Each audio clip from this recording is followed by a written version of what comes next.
Hey everyone, welcome back to Gaming for Beginners. So on this video, I'm going to show you how to change profile picture in 8-ball pool. So let's begin. First of all, open your 8-ball pool application.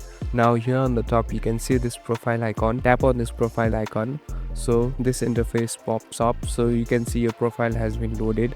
Now you can select on this edit button here. Tap on this edit button. So as you can see, I am currently using this default avatar. So you can choose any of these characters that are available here. You can even swipe right and you can buy accordingly. So as you can see, the more you go right, the more costlier it becomes. So these characters and avatars are more expensive, so you can change it. Just tap on any one of them and tap on use. So as you can see, it has just changed. So this is how you change and even buy avatar. Thank you for watching this video. I hope this video helps you.